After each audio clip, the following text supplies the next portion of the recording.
ગાંધીનગર શહેરમાં ટાઇફોઇડનો ભારે હાહાકાર. ગાંધીનગરમાં દૂષિત પાણીના કારણે ટાઇફોઇડનો ભારે હાહાકાર મચ્યો છે, જેમાં એક બાળકનું શંકાસ્પદ મોત નીપજ્યું છે અને અન્ય 2 બાળકોની હાલત ગંભીર હોવાનું પણ સામે આવ્યું છે.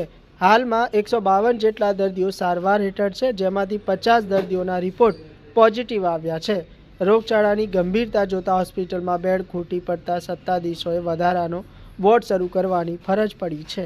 પીવાના પાણીમાં ગંદકી ભળવાના કારણે ફેલાયેલા આ જીવલેણ રોગચાળાને પગલે સમગ્ર પંથકમાં ભયનો માહોલ છે અને આરોગ્ય તંત્ર દોડતું થયું છે.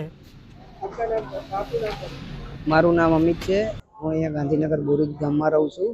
10 દાડાથી મારા છોકરાને તાવ આવતો હતો. તે રિપોર્ટ કઢાવીને લાયા તો ટાઇફોઇડની અસર હતી. તો અહીંયા સિવિલમાં 3 દાડાથી દાખલ છે. હવે એના થોડી તબિયતમાં સુધાર છે.